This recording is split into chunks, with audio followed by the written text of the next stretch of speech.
All right.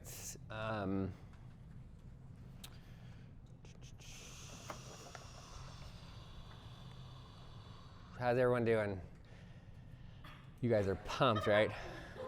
So I was walking in the snow yesterday, and it was just kind of, I mean, for me, it's just incredible beauty when you have snow on trees and you have things just, have you ever just kind of pondered the sound of snow falling? It's just like, it's one of the softest things you can imagine. And I just think about how that's the Lord, that's how he interacts with us, like the soft snowfall. And if you just kind of sit, and it's just like it's like his gentle nudge, you know, when Abraham asked, it was Abraham that asked to see the Lord, or was it Moses? Have the Lord pass by him. Was that Abraham or Moses? Moses. So like, you know, was it in the thunder? Was it in the big fire? No, it was in the quiet whisper was when the Lord passed by him. And so I just hope you can ponder just God's just gentleness in that soft snowfall, that sound of snow as it hits the ground. It's just that's the God we serve, you know. That's the God who loves us, is in that gentle snowfall. All right, so we're going to be talking about savings, and really, savings is connecting to our future self.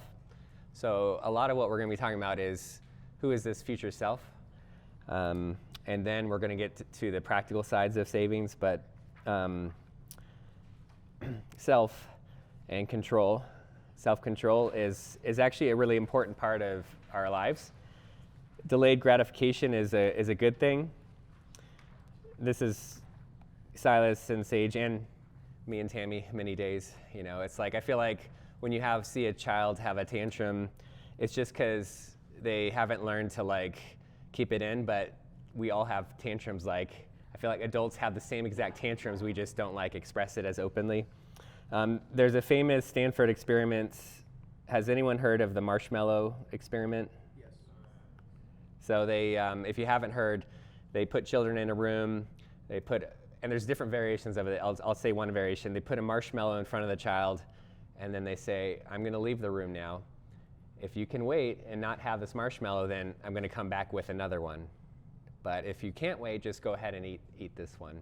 And so they leave, and then they have a camera, and the child doesn't know, you know, but they're just watching the child look at the marshmallow, and then they just see, and they've done studies, and they've shown that the children that can wait for the second marshmallow do better in life.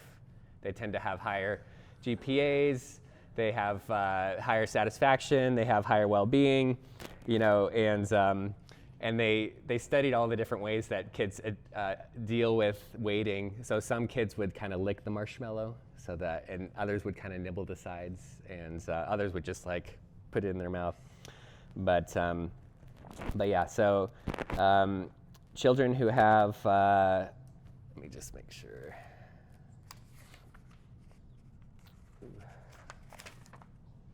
Yeah, just self-control. They've shown it very consistently, predicts higher, you know, education scoring, healthier body mass indexes, and other benefits. So just curious for you all, if you were a preschooler, just go back to your preschooler days. And in this one, you ring the bell to get the researcher to come and give you your treats. But let's just say the way I did it. Would you have eaten the marshmallow, or would you have been able to wait? Be honest with your preschooler self. What would your preschooler self have done? Go ahead and turn to a neighbor. Just knowing your child's self, what would you have done? You would have ate it?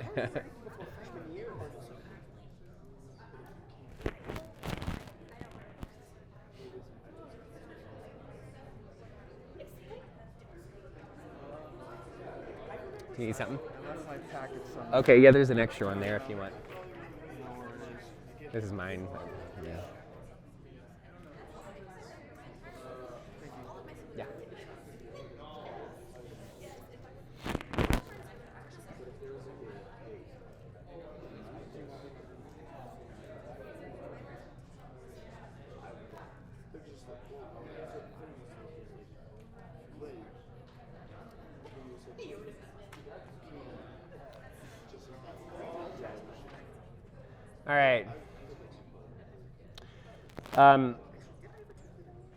So God has made it this way where everyone has two people inside of them. They have night guy and morning guy at war with each other. So Seinfeld has a great clip on this. This is a real quick little discussion.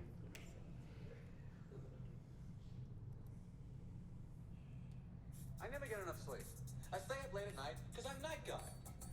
Night guy wants to stay up late. What about getting up after 5 hours sleep? Oh, that's morning guy's problem. That's not my problem. I'm night guy. I stay up as late as I want. So you get up in the morning, you're exhausted, groggy. Oh, I hate that night guy.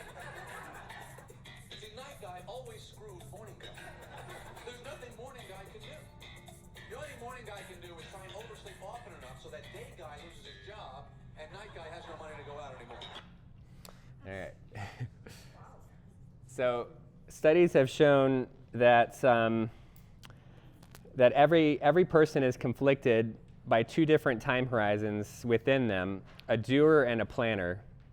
So the doer is like kind of night guy, and the planner is kind of like morning guy, but the doer seeks to maximize the enjoyment of the present moment, while the planner seeks to maximize the enjoyment over the whole life period, which requires exerting costly self-control and, in the case of money, you're restricting spending. So we're at war. It's obviously great to enjoy the present and to maximize your enjoyment of the present, but also that often comes at a cost of maximizing the enjoyment over your whole life. And given that most people lack required willpower to consistently overpower their fun-loving doer, most people lack self-control to be able to save without some kind of help. So we have the doer and the planner. There's some natural dispositions. I'm a natural saver. I just came out of the womb that way.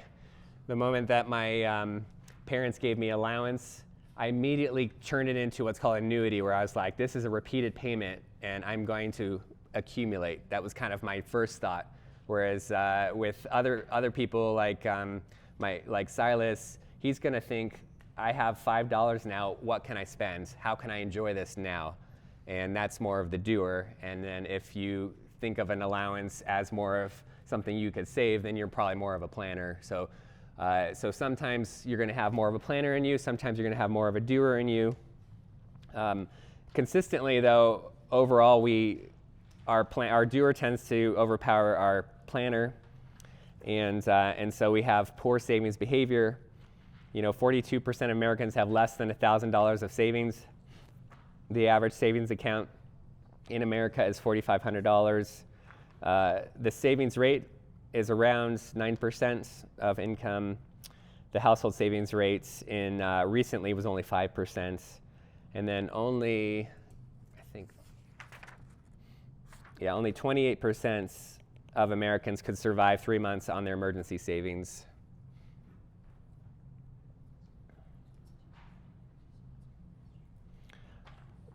So just thinking, and you don't, when you're young and you're in a unique gap year situation, your savings doesn't have to be anything significant, but it's something that we need to start thinking about whether we should have it or not.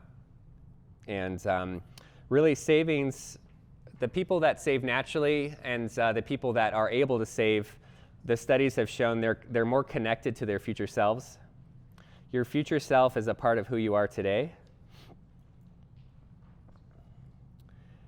For those estranged from their future selves, saving is like a choice between spending money today or giving it to a stranger years from now.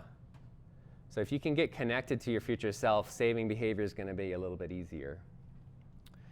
Future self continuity is an area of research that's been popular recently. So policymakers, people in government, they're recognizing that if people don't save, then our society is in a big trouble because there's not enough money. And I'm going to talk about how vulnerable we get as we grow older. And so they're trying to figure out, how can we get people to save? Because once you hit your elder years, things get really dicey. And I'm going to explain why. If you don't feel connected to yourself in the future, if you don't feel connected to yourself in the future, you lack future self continuity.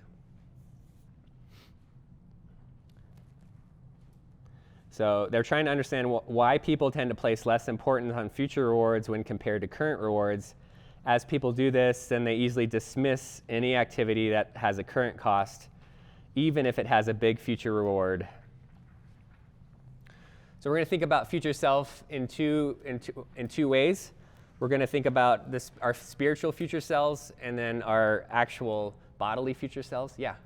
Well, I think in my head, what kind of sometimes keeps me from like saving up for my future self is Yeah. the fact that like I know like there's this money that I'm going to save, but like if inflation happens, like basically that is like kind of worthless.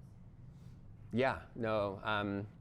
So you can invest in things that will at least keep up with inflation or surpass inflation. And we're going to talk about how when you grow things exponentially, it's pretty powerful. So, but yeah, good thought. So let's just think about your future self spiritually. It's perfected, and in many ways, it's we've been sanctified, and so we are righteous. And I mentioned 2 days ago the idea that we all have robes of righteousness. And I love it's both righteousness, but it's also holiness. And I just ponder that a lot because I tend to not feel perfected. And yet God says that we are sanctified, we are right with him, and we can wear those robes to where we are holy. That is now because we've been raised with Christ. That happened already. And it's to the degree that we believe it is the degree that we will express it. And so we have this old self that's dead that's kind of haunting us. Our dead self is it's just kind of like always kind of, it's been detached now from us and it's haunting us. And so if we kind of like get into old patterns, it's our old dead self that we're kind of believing. But this robes of righteousness and holiness, it's like a true statement. And then our future self is going to be completely get rid of the old self once our bodies die and we are with the Lord. Yeah. Yeah, please. So, I'm wanting to do missions, and I'm going to be going to a country where, the cost of living is significantly less than America. I'm able to survive on $300 an hour.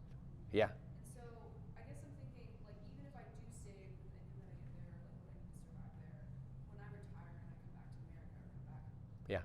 it would be nothing for me to live on. What would your recommendations be? Yeah, we'll get to the practical side. So let me flesh out some of the spiritual aspects of saving, and then I'm going to get super practical, and we'll get there. So our future selves, we all with unveiled faces contemplate the Lord's glory, are being transformed into His image, and so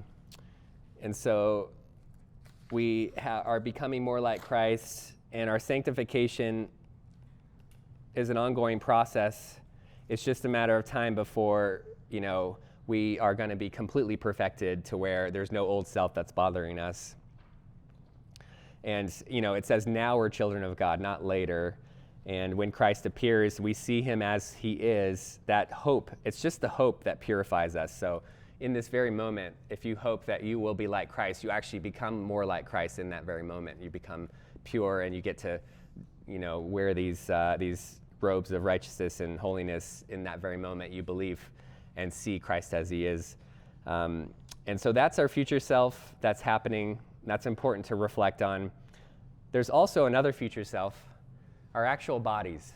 So we're in these bodies that are decaying. And Scripture talks about we need to number our days. And I love this verse. He says, show me, Lord, my life's end and the number of my days. Let me know how fleeting my life is. You have made my days a mere handbreadth. The span of my years is nothing before you.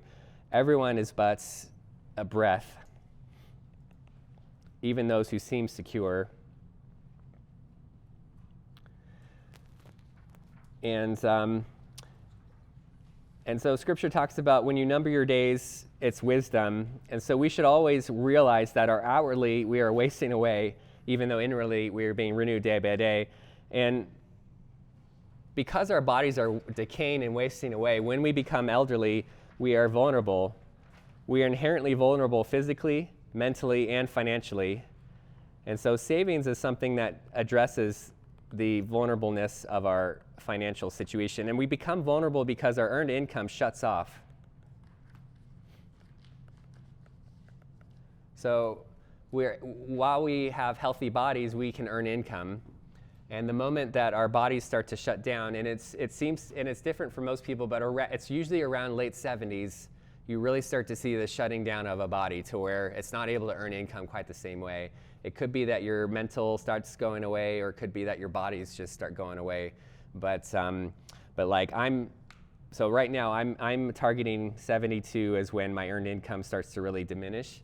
I would love to just be teaching, and then I'm in the middle of teaching, and then all of a sudden I die right there in front of my students.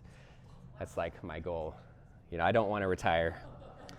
And I'm not the only one. So there's others who've said, like, they would love to be. The problem is I don't want to be like losing my mind to where you guys are just kind of shaking your head and you're like, what is he talking about now? This guy just needs to retire. I don't want to go too far with that. But there is just a reality that we can't keep earning income.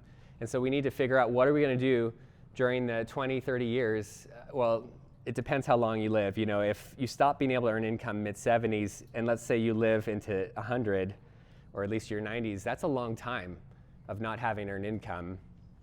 And so we just need to kind of be practical about it. But the elderly lose their ability to earn income, and they become vulnerable financially. Over 15 million older adults over 65 are economically insecure, which means they're below 200% of the federal poverty line, which is earning $25,000 a year. Older women are more likely to live in poverty than men as a result of wage discrimination and having to take time out of the workforce for caregiving. And then ethnicities, it's a huge difference. Over half of Black and Hispanic adults are below this federal poverty line, which is just incredibly hard. And then studies show, so has anyone heard of the bag lady? It's a reference. So if you've ever seen an elderly woman with a big bag where it's most of her possessions in the bag, that means she's impoverished. So people fear being the bag lady. And studies find that even wealthy women worry about being the best dressed bag lady in their community. Have you ever known a financially vulnerable elderly person? It's hard. It's hard. So historically, we've always, from the very beginnings of culture and society, ever since God cursed us and we, had death enter into the world, we've had elder years. We've had vulnerable times financially when we were enter into our elder years. So how was it managed in the past? I'll tell you what, it was not managed by saving. This is a new idea. Culturally, it's only been around for a couple, maybe 100 years max. So what about the other 6,000 years of recorded history? How was it managed? So most cultures, and even today, over thousands of years, manage their elder years by having kids. So this is even today, most cultures, this is how they manage it outside of Western culture. And we have this psalm here, blessed are you is the man whose quiver is full of children.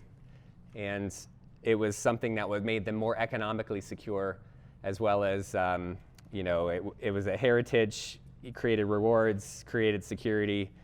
Children, you're blessed. And that was your retirement. Every new kid was like growing your 401k or your IRA. And, so if, and in the church in the early days, if you were, let's say, a widow, or your kids died, or you weren't able to have kids, then 1 Timothy talks about how the church was meant to provide for those who were vulnerable, who didn't have kids. And, this ideal is largely not accessible in today's Western culture. Our children do not expect to take care of their parents. That's not an expectation. So here's a quote from an anthropologist. At every point in the American cycle, evidence points to a lack of family solidarity, cooperation, or reciprocation.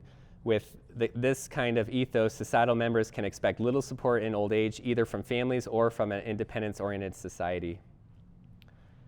So here's a question. Do your parents expect you to financially take care of them? So anyone who has their parents expect that. So, and Hector, yeah, and Anya. And interestingly, so yeah, your family doesn't come from a Western, so this is an expectation outside of Western world is that kids take care of, and I actually like that ideal a lot. I think it's, so in my opinion, I think it's a cooler way of dealing with retirement. But it's a problem if it's just not an expectation. And so what's our current way we're dealing with our elder years? The stock market. So the stock market is a surrogate family. They have stepped in, and it is what provides for you during your elder years. So the stock market's growth over time is a surrogate family that provides for us during our elder years. So retirement savings, they grow in the stock market. It's meant to ensure that we never have to be helped. We're never weak. It's a cultural outrage in Western culture if you become financially dependent. You know, as the poem from our first day mentions, you know, I have no money in the bank at this moment and ought properly to cease to exist in a world where poverty is a shameful and ridiculous offense. So, and that's just kind of the water we swim in, the world we're in, is we're meant to kind of provide for ourselves by saving and growing things in the stock market. There's some serious positive merits to this system. And again, this has only been around for about 100 years, only in Western culture. So you don't have to do much coordinating. If you're just diligent, you just sock away a little bit at a time over a long period of time, and then you're fine. All of my sets of grandparents did this, and they were all fine. We never had to coordinate with them in their old age. They just stayed in their houses, and you know, probably less fighting. You know, the more people live together, the more problems that just occur. I think it's a good thing. I think you want to fight together because that makes everyone stronger and grow closer together. There's more overall options. You just have more options when there's money. Has anyone seen Willy Wonka? You know, when you go into their house, like all of the grandparents and the aunts and the uncles are all sleeping in one bed. You know, they had very little options. And so, but I also am like slightly envious. There's this entire family's there and they're all like together, whereas Western culture, like my kids barely know our grandparents and, you know, that kind of stuff. And I like, part of me likes the idea of less options. As I mentioned from that book, Paradox of Choice, the more options often creates problems with us psychologically when we're having to choose things. So yeah, would you rather depend on the stock markets or having kids?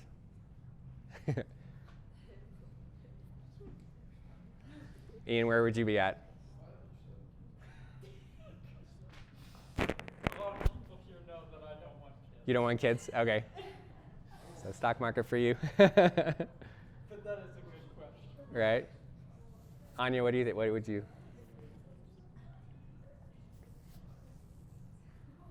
Both? Both is probably a good answer, but let's say you can't do both. All right, Stephen, I haven't heard much from you. It's Stephen, right? Yeah. Okay. Stock market? Yeah. All right, what about Houston?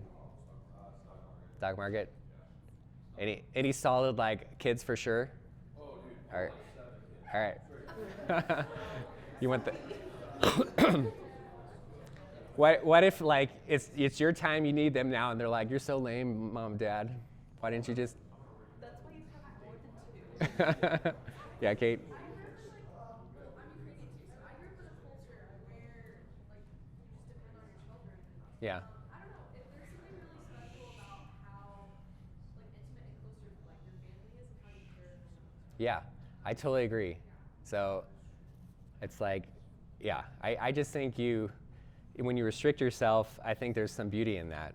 And it causes trouble and really like pain, but I think you become a more full person by not just allowing. So like my parents' family, they're like a lot of the greatest generation, they grew up in poverty in the Great Depression, and so they want to be in their own home, and they saw how horrible nursing homes are.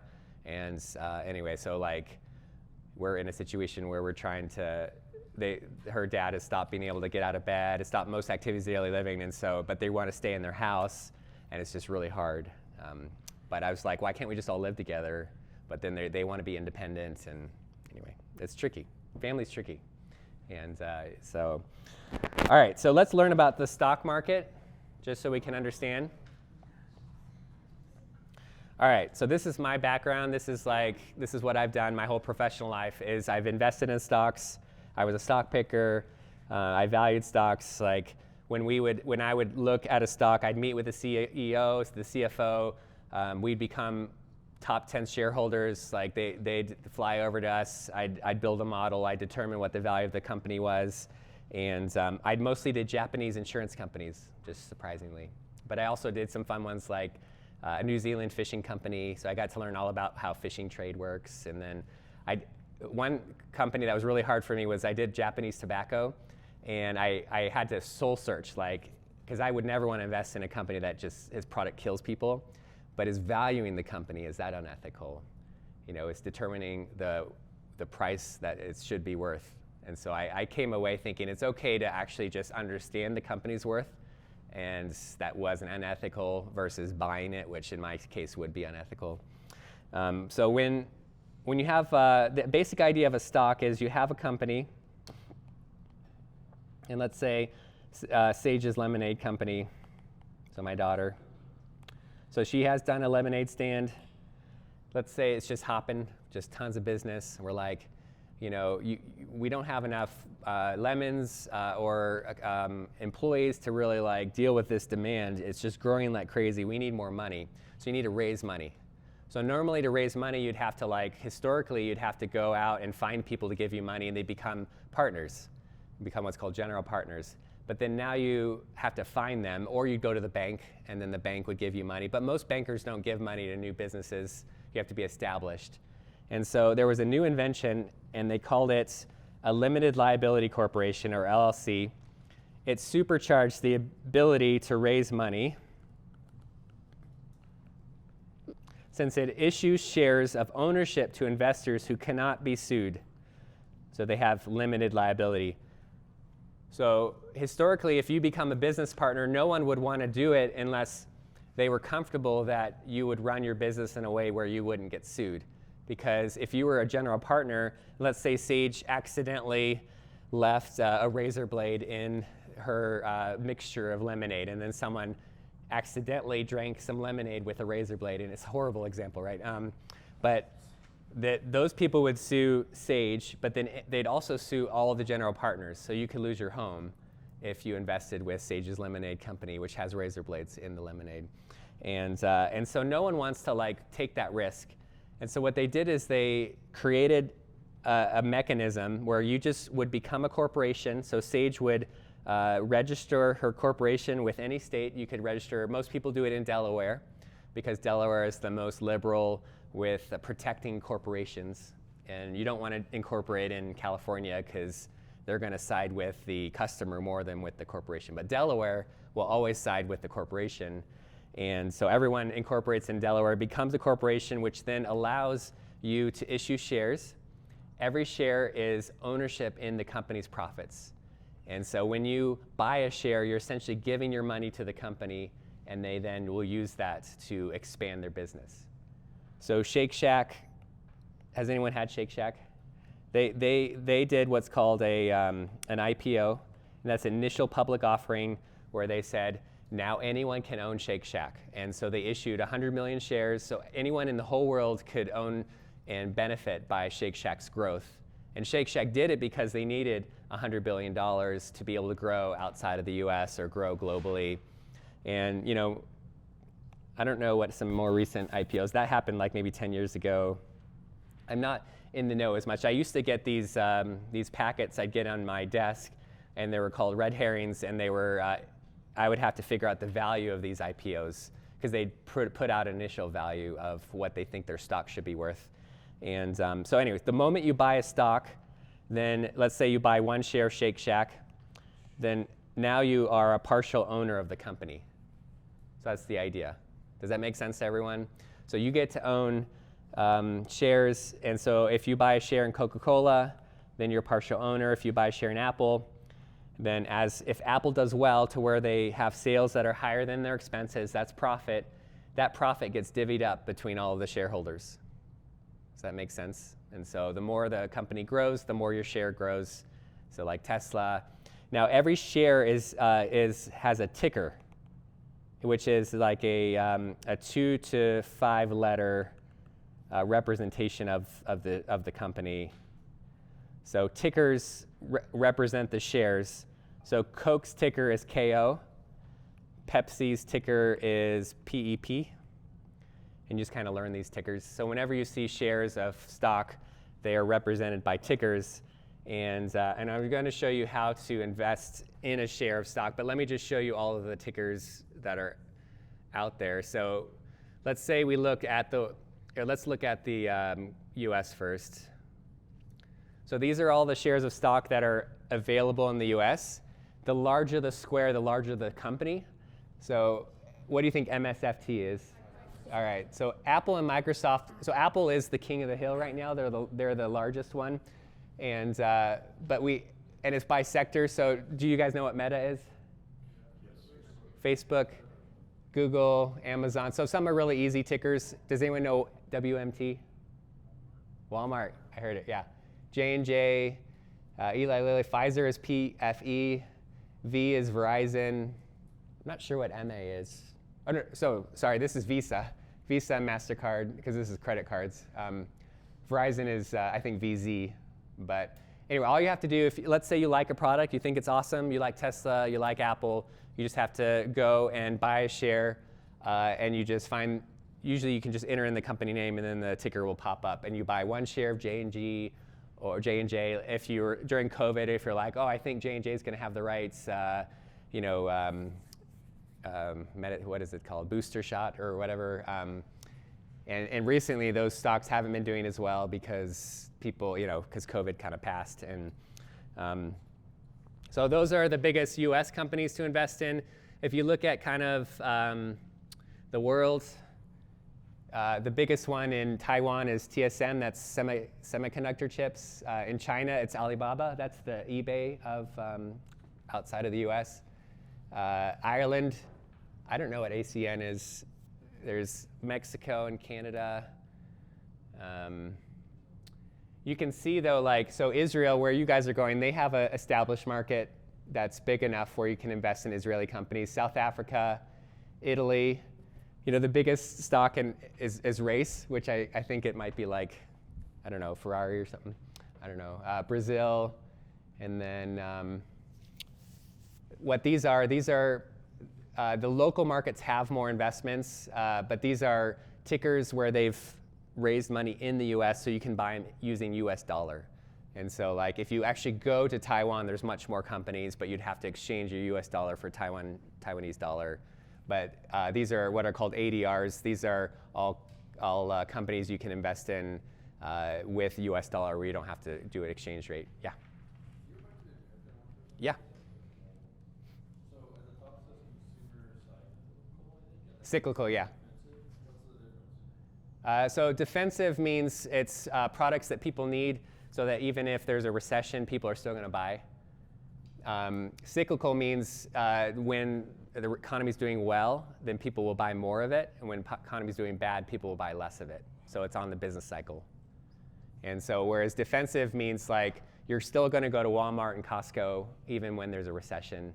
You're still going to buy toilet paper, and you may even buy more of it when there's a recession. So it's a defensive position to have that type of stock. Yeah. S&P 500. Yeah. Are those stocks? Yeah, so the S&P 500 is, so let's say you don't want to pick all these different things. You could, the most popular thing to do in the whole world is to simply buy the top 500 of these companies, and that's what the Standard & Poor's 500 index is. When you buy an index fund, you give money to a manager who then pools all that money and buys the top 500. He just buys the list, which is what an index fund is. And so it's super easy. You can just buy it. And I'm going to go through kind of how that works a little bit. But yeah, Kate? Just, sorry, another practical question. Yeah. Would you recommend us scheduling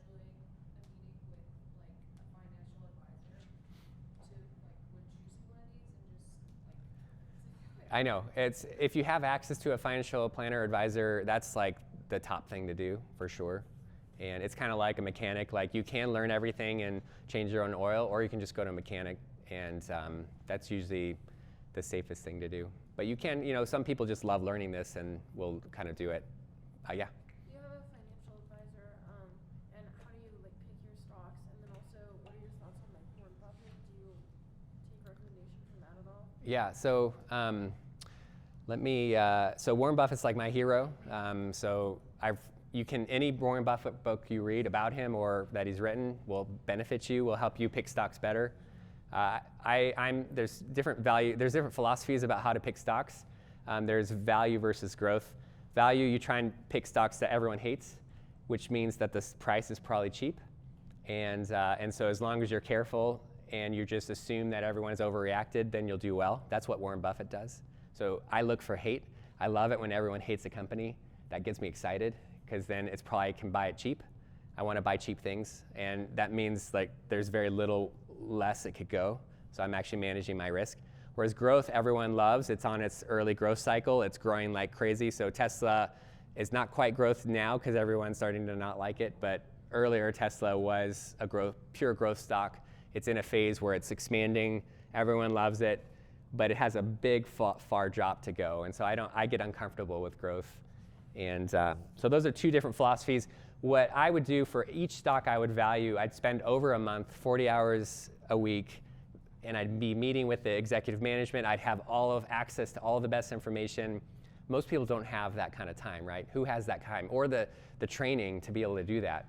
So in general, what you should do, and what I recommend, is you have someone else do it. Real quick, let's say you want to buy a stock, you have to use a broker. So a broker is the only way you can buy a share of stock. And the stocks are traded. They're bought and sold on a market. That's why it's called a stock market. Like a swap meet is a market where you buy and sell goods. A stock market is where people come and there's people who have shares they want to sell and people who have shares they want to buy. And so you can't just go to a stock market and say, I want to buy one share of Tesla, please. You have to use an intermediary. The intermediary is called a broker. Brokers receive orders from clients to buy or sell shares. The broker then works with the traders on the floor of the markets to then buy them. So popular brokers are TD Ameritrade, Schwab, they're one company now. E-Trade, Robinhood, Fidelity, they all have broker services. So Robinhood is like the prettiest way to buy shares on your app. It's just very easy, and I like how their app works. I use TD Ameritrade Schwab just because that's where I have my retirement accounts, so it's just easier. But you want to make sure that when you use your broker that you pay zero commission, which is the charge they charge for doing the trade. And nowadays, you should never pay any commission on any trade. Yeah. No, please. Yeah, I'll go through that, the checklist. Before you buy stocks, I have a checklist for you. Yeah. So, essentially someone like Warren Buffett basically just bought stocks, which now are worth a lot more. Yep. Yep. So in general, we don't have time to figure this out often unless it's your business. And so I think you should just pay someone else. That's what a mutual fund and an ETF are. So in general, a friend in need is a mutual fund indeed. So all you have to do, so a mutual fund, what it is, it's a great product that was invented around 1924. It allows people to just pay someone else to pick stocks for them. So that's what a mutual fund is. So you're mutually funding a portfolio manager to come, and that's what I did. So people paid me to pick stocks. And so we had $100 billion that was pooled together, and we would go out and pick stocks. And then normally how you get a mutual fund is you transfer money from your checking account to a broker account. Once the money's with your broker, you can now place an order to buy shares. That's how you do buy shares. But a mutual fund, you would have your checking account, and then you'd open up a mutual fund account, and then you transfer money to the mutual fund account, and then you'd buy whatever product they have. So they may have a product called the S&P 500, which is their managers buying up the top 500 US companies. Even better is to use what's called an ETF. That is where they've taken their mutual fund product and put it on the stock market, and you get to buy it like a stock. And so you can use Robinhood or TD Ameritrade or whatever. You can use your app, and you can buy the S&P just through like you would a stock. And again, you don't want to pay any commission on it, $0 commission. So the ETFs that are all out there, here, I'll show you the top ones. So here are the top ones that are around. So if you can see SPY at the top left, that's the S&P 500. And VOO, that's also another S&P 500. These are different companies that compete. The VTI is another version of it. SQQQ, that's just technology. Well, when it says inverse, that means if you buy that, then you're hoping the stock market goes down, and you'll make money if the stock market goes down. International, so you can just buy only international stocks. You can do developed markets or emerging markets. So EEM is a popular one, or VWO if you want to buy a big basket of, so the international would be, developed international would be like Canada, Japan, Australia, but then emerging markets would be Brazil, Russia, China, Thailand, and Europe. If you just want to do Europe, Europe's in developed markets, international. You can do just bonds. That's what this group is. If you want to have someone else buy a bunch of bonds for you, bonds are where you lend money to someone and they pay you interest. It's like if you have a student loan, someone's giving you money and then you pay them interest, or a car loan. But bonds are where you're the lender now and you get interest, and it's pretty cool. So you can lend to the government, you can lend to companies. So the best bond ETF that I like is called BND, bond. So all you have to do to buy an ETF is you just open up a brokerage account with Robinhood or with TD Ameritrade, and then you can just enter in the ETF ticker, and you can just search online. You can just say top ETFs, and then that gives you access to a portfolio manager who does all the work for you. You just want to buy a big, broad basket exposure, and then in general, the stock market. So if you just buy a big, broad basket of stocks, then the stock market goes up historically about 10% per year. So on average, over the last 120 years, on average, it goes up 10% per year. It's never gone down 2 years in a row, ever. And it's pretty reliable. That's why people have said it's a good surrogate family, because it just doesn't ever, if you buy the whole stock market through an ETF, then you're probably going to get around 10% per year on average. Some years it'll be lower, some years it'll be higher, but it just kind of grows over time. Does that make sense? All right. So here's the thing about getting involved in the stock market that's really powerful. Compounding interest. So compounding interest, Albert Einstein, he called the 8th wonder of the world. And this is a smart guy. He was in wonder. So one of my hopes for today is that you guys become just in wonder about how compounding interest works. So compounding interest involves a deposit of money that's able to generate a return or interest over time. If that account continues to earn a return, then the previous interest or return earns interest. So it compounds on itself. So interest earning interest, return earning return. So if you think about a zombie apocalypse, so zombies can turn zombies, and if you have 5 zombies that can turn 3 people per day, how long do you think it takes to cover the whole world of 8 billion people? It takes 28 days.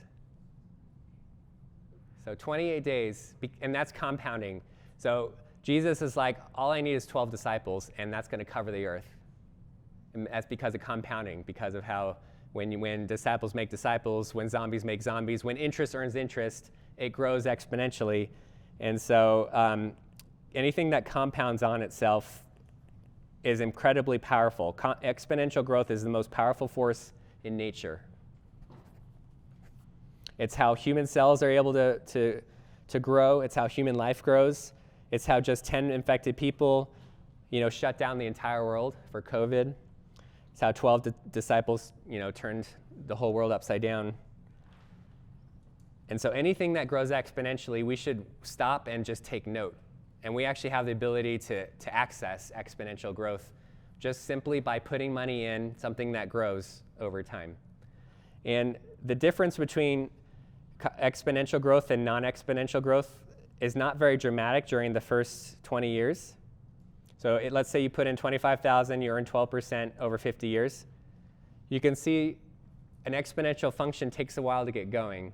Kira's going to be tracking, right? You know exponential functions.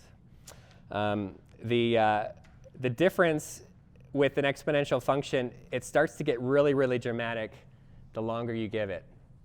So this is something where if you start saving late, you don't get to take advantage of exponential growth. But the people like my Nana, she just started to save, and then she just did it automatically and forgot about it. And then by the time she turned in her 70s, 80s, she had grown her money exponentially.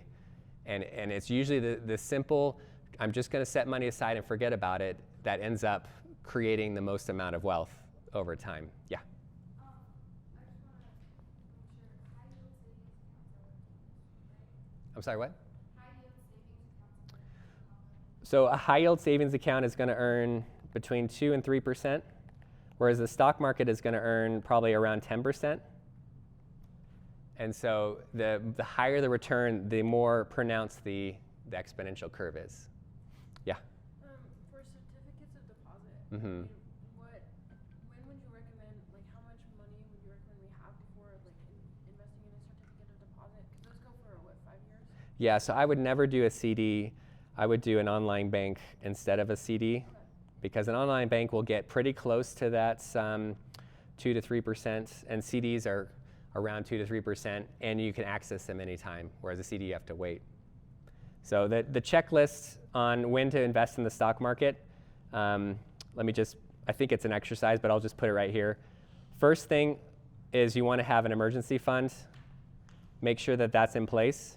That's number one. Don't invest in the stock market without emergency fund. Worst thing that you can do is you push money into the stock market, it crashes, and then you lose your job, and then you have to take the money out after it's crashed, and so then you've just lost money. So you want to really protect yourself from future debt by getting an EM fund. You want to get rid of all your debt, so pay down all debt, pay all debt down. So the combination of these two, you can choose your order. You can either pay down debt first and then get your EM fund, or get your EM fund and then pay down debt, but this is what's called having a clean balance sheet. You want to make sure your balance sheet's clean before you risk anything. So no debt and an emergency fund. So 3 to 6 months of living there, that's really important, because most people who pump money into the stock market while having debt without an emergency fund, they're trying to get a shortcut. They're trying to say, I don't want to do this boring stuff. I just want the stock market to go up a lot so that then I can retire early and be rich, and I don't want to do these steps about paying down debt, and I don't want to do this step about saving for an emergency fund. But really, this is foundational. If you can establish the foundation well, then you can build on it well. Yeah, Bernard? I was wondering for you personally, do you have an envelope in which you save for to invest in the stock market? Yeah, so what I do is, and I'm going to show you how to figure out how much money to do, but when I invest, so my EM fund is in an online savings account because I want access to it. So don't ever use a savings account with a commercial bank. Wherever your checking account is, don't do the savings account, because you'll get paid 0% interest there. Find an online savings account. So I have Barclays. What you want is a group that doesn't have any physical branches here. And you can just Google online savings accounts, and then you can find all sorts of good ones. Discover, Goldman Sachs has one. I can't remember what their name is. Discover. Just make sure that they don't have physical branches, and then they'll pass the cost savings on. You have to make sure it's FDIC insured. They should be. Once it's FDIC insured, then you're guaranteed up to $250,000 protected. So even a run on the bank where people are trying to take their money out, you're protected. So, you know, there was a few bank fails recently. I don't know if you guys knew about that, but so you save up for your EM fund, 3 to 6 months of living. That's number one. And then once you start saving, and you want it to grow exponentially over a long period of time, mainly for your elder years, that's when you start doing what's called retirement savings. So you do not want to put this in a Robinhood or a TD Ameritrade. You want to put this in what's called a Roth IRA. So the Roth IRA, you can get a Roth IRA with TD Ameritrade. You can get it with Fidelity. You can get it with a broker. And then you get to buy all the things that the broker can buy, but it's sheltered in a place where you're never going to pay taxes on it. So it'll grow tax-free, because normally if you have a stock and they pay a dividend or you sell it, then the gain you would have taxes on. But if it's in a Roth IRA, all the growth is tax-free, and then when you take it out after you retire, it's tax-free. The Roth is the GOAT of all retirement, the greatest of all time. And so you just have to wait till age 59 and a half before you can access it. And if you try and take money out of it before then, you'll lose probably almost half of it from taxes and penalties. Yeah.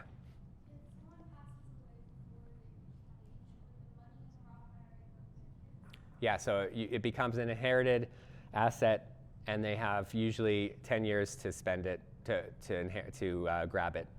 And there's taxes. If it's a Roth IRA, there's no taxes due, which is great. Okay, so, and I'll show you about Roth IRAs. Yeah. Yeah, I kind of have 2 questions. For the Roth IRA, like I have a Roth IRA right now. Mm-hmm. How much would you recommend putting into it Yeah. just right now, just to help it grow? Yeah. And yeah, and you can Okay, I'll get to that very question in a little bit. Yeah. This also might be a question for your, like savings bonds. Like, would you recommend like investing like my nephew and my niece? Like, would that be like a good investment? Your net. I don't tend to like savings bonds. I think so. Everything about investing depends on your goal. The only real way to risk money that I like is where you let it go over a 30, 40-year period, because then you get that compounding growth. That's my favorite way to do things.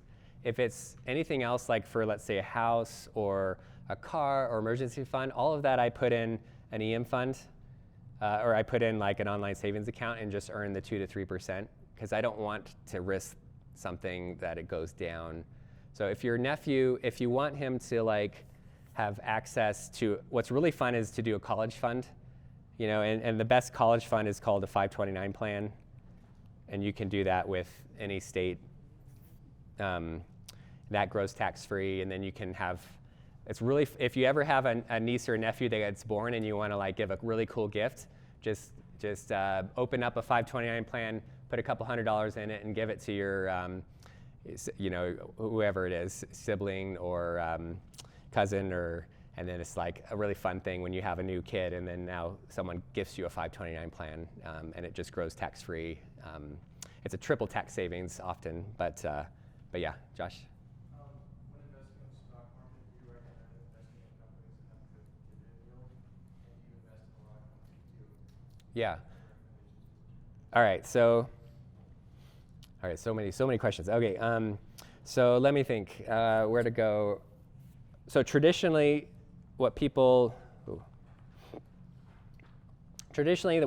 is recommended is the S&P 500, and if you do an ETF, I like the VU. That's Vanguard's S&P 500. But here's the problem, and this is my area of research. Let me show you a difficult problem. 80% of what's in the Vanguard S&P 500 is considered not morally good, not in accord with the biblical worldview. And so, for example, one of the 500 companies is HCA Healthcare. They own and operate medical facilities that provide abortion procedures. And so if you're buying this product, then now you are a part owner of a company that's literally performing abortions. And let's say that company's doing great, they're just pumping out the killing of babies, then now you're getting a dividend and you're profiting from this. So that's really hard, right? And so I try and find an alternative that is what's considered biblically responsible investing, or BRI. And so this is growing, the BRI world. And so I helped develop some ETFs that are what are called faith-based ETFs with Inspire. And so I did not work on this ticker. I do not like Christianese tickers, but their ticker was BIBL. And so the Inspire 100 ETF is 100 companies instead of 500, but it's meant to mimic the S&P 500 and not have any exposure to companies that are kind of doing things that you wouldn't agree with as a Christian. So 0% negative exposure and has a lot of positive exposure. And so anyway, so I would recommend something more like a faith-based ETF. The main thing you want to do with stocks is you want to get a broad exposure, because you want to just have the US economy as it grows, you want to benefit from that. I would discourage picking individual stocks, because unless it's your business and your trade, I would let professionals do it, or I would just not let professionals do it and just buy the market. And if you just buy the market, then you should be fine over a 30-year period. Yeah. Is that ticker available on Robinhood? Yep. Any broker. So any broker, as long as it's a brokerage service. So the brokerage services, let me show you. It's at the end of the lecture. All the ones that you can do are right here. So when you open up a Roth, you can open up with an actual person called a financial advisor, and they're going to help you. And you're going to pay a little bit. You'll usually pay like maybe about 0.5% to 1% of your assets per year if you do it this way. So if you go through Vanguard's advisor services, then you'll have someone to talk to, and they'll open up the Roth for you. They'll maybe recommend what you should do, but then they're going to take a little bit of it every year, up to 1% per year, but probably not that. It'll probably be more like 0.5%, but you have a professional person to talk to. If you just go through a broker, then, or let's say Robinhood's, they have their own Roth IRA, and Merrill Edge and TD Ameritrade, Charles Schwab, TD Ameritrade. You have to go online, open an account, make sure you open up the Roth account, because there's a traditional account IRA and a Roth IRA. Make sure it's Roth.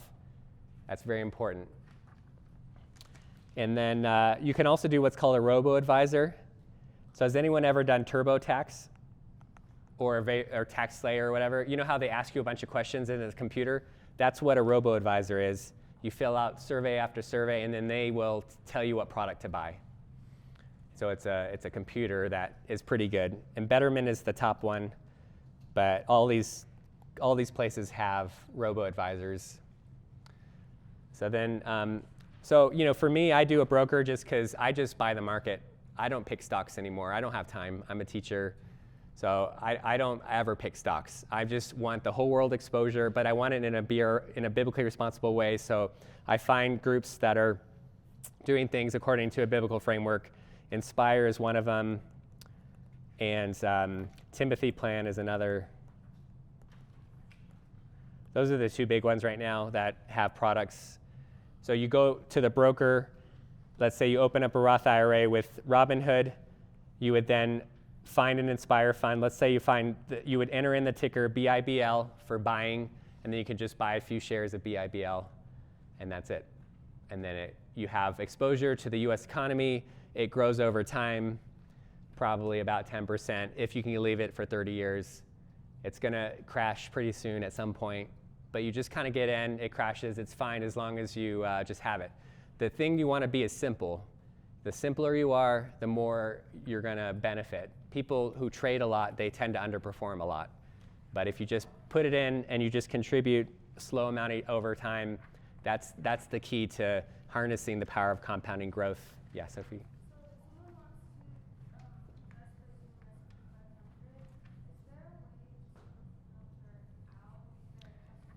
I wish. There's no way right now.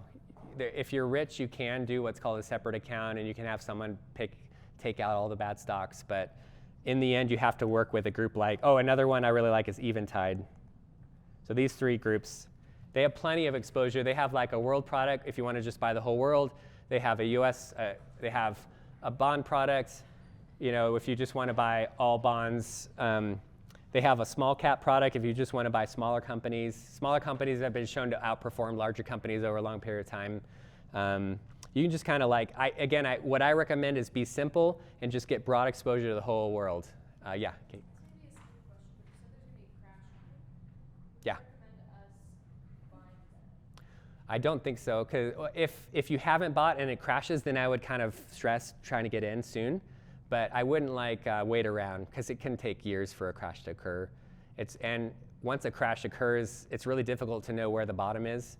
And then most people really miss out, because if you miss the top 10 trading days, it'll lower your average return by 2% per year. And so most of the big trading up days are at the bottom. So it's better just to buy. Just buy and just get into a habit of putting money in over a long period of time, and you'll be fine. Yeah. Silly question about IRAs. Yeah. Can you have an IRA and a 401k? You can. So IRA, you can only go up to $6,000 per year, and as long as you don't go past $6,000, you're fine. And then you can do a 401k and an IRA at the same time. And yeah, Hector. What do you mean by the market? Is that So you buy an index that says world market, and then they're going to buy companies from all over the world, and then you just have exposure to that. It's cool. Yeah. Yeah. So the stock market, it's going to crash soon. I don't know when. Everyone's been waiting for it to crash at some point. Yeah. you said 6,000 per year? Is that for both combined or one? Just the IRA, Roth IRA, and then the 401k you can go up to 20, 21, or 26,000 or so. Does the 401k compound too? Yeah. So the 401k and the Roth IRA are just little they're like little wrappers that protect you from taxes, but within them you can buy stocks and mutual funds. And if 401k is only through your employer, so you have to be hired by an employer that sponsored a plan that allows you to direct some of your paycheck into the 401k that then gets invested in the stock market. Does that make sense? Yeah. So just to clarify, if the stock market crashes, don't pull your money out. No. Just keep doing what you're doing. The best thing in the world you could possibly do is just get into a habit of putting a little bit of money in and not look at the stock market.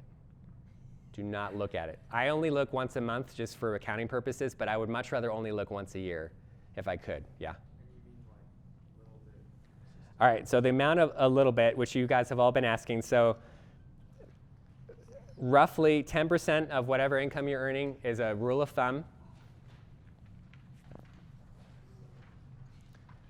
There's an online calculator, so this next week, I highly recommend you go to this online calculator. Make sure and click on the optional inputs and be prayerful about when you should retire, what age. I highly recommend you wait till after 70 at least. Don't try and do the whole I'm going to retire at 50, because I think God's made us to work, and work is good.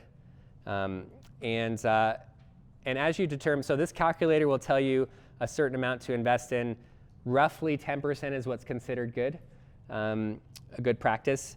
I only do 5% because my employer matches my contribution, so that brings it up to 10. So basically what I do is I figure out what's the bare minimum amount that I could do, because I want to maximize my giving. So I want to take care of my elder self, but I also want to be taking care of my present self. And in my mind, when we gaze at Christ and who he is, he's obsessed about how to give himself away. So I really want to make sure my giving is, I have a rule. I want to make sure my giving is at least 2 times my savings. So I don't want to ever break that. And I would love it to be more. So I make sure that my investment account is 10 times, so I every time I give, I track that and I have an account that grows. So my goal is to give $1 million by the time I turn 70. And so I'm tracking how much I'm giving, and it's a really fun motivation. But, and every time we pass a marker, so like when we passed the 100,000, we had a party. When we passed the 250,000, we had a party. And soon we're going to get to the 300,000, have a party. And it's like I'm investing in the kingdom and a kingdom asset that grows exponentially as well. And so when I think about how much to save, my whole goal is what's the minimum amount? Because this to me is very little. This matters very little to me. Giving matters a lot. Savings, it matters because I want to take care of my poor, frail elder self who might lose his mind. He might just be walking around into poles. Like, I just want to make sure that I take care of that elder self. But I'm not going to use this as like a way to protect myself because God's already provided promises of provision. But I want to take advantage. I love compounding interest. I love just the idea of just doing something. You know, my employer will match up to 5%. So I put in 5, they put in 5, so I'm putting in my 10%. All of my analysis shows I should be fine in terms of having a lifestyle from 72 to about 92, where I won't run out of savings. But if I do, I'm okay with it because I know the Lord's going to provide. Yeah, Sophie?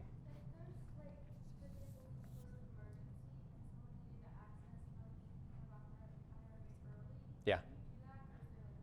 So you'd pay 10% and taxes on the growth.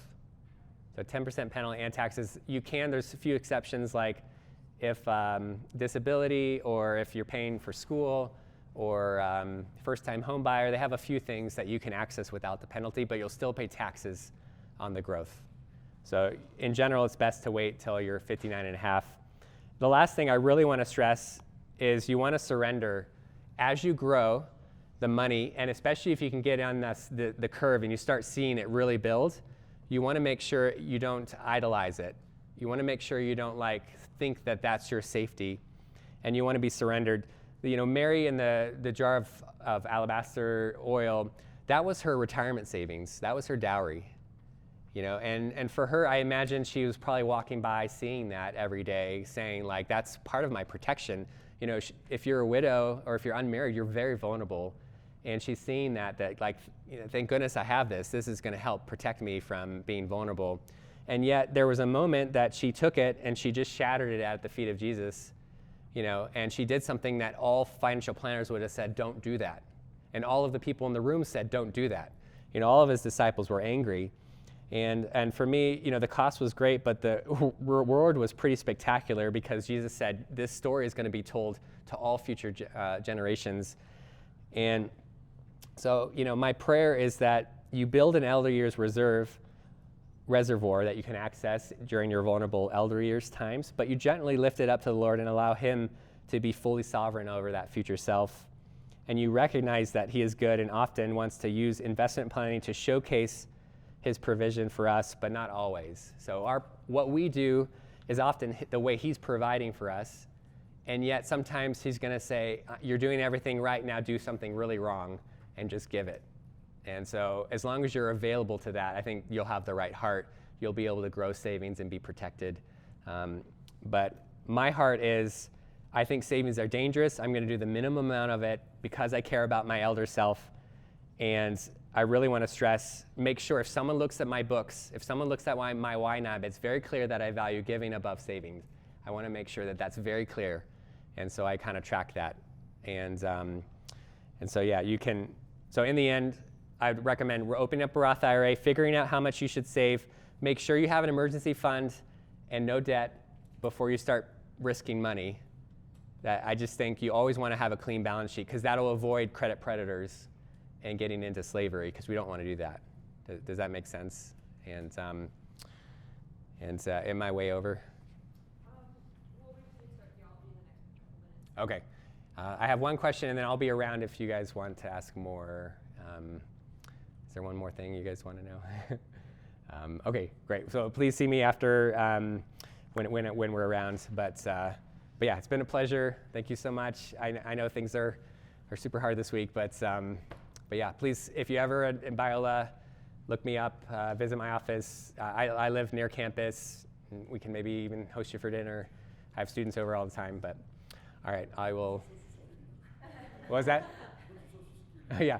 Yeah, don't steal my identity, please. You guys make sure you say thank you. All right.